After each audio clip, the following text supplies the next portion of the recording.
Welcome back, everybody. Today I'm going to teach you how to make custom shapes in Affinity Designer. This is a powerful skill that will allow you to create unique designs and illustrations tailored to your specific needs. Let's jump right in and explore the different methods available. First, launch Affinity Designer on your computer.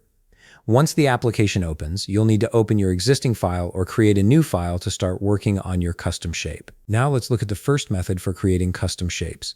In the left panel, click on the pencil tool. This tool gives you complete freedom to draw freehand shapes directly on your canvas. Simply click and drag to start drawing your custom shape.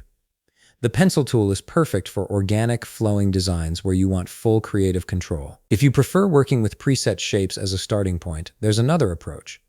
In the left sidebar, click on the rectangle tool. You'll see a drop-down menu appear with various shape options.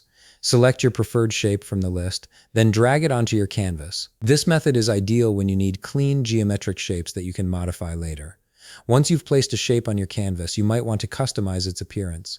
You can adjust the color in the right panel by navigating to the color picker. Here, select your preferred color to fill your shape. This color customization helps your shape match your overall design scheme.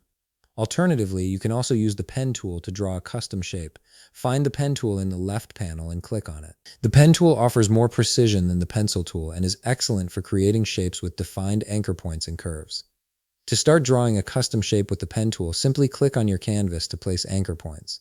Connect these points to form your desired shape. In order to end the shape, double-click on the canvas. This completes the path and finalizes your custom shape. And there you have it.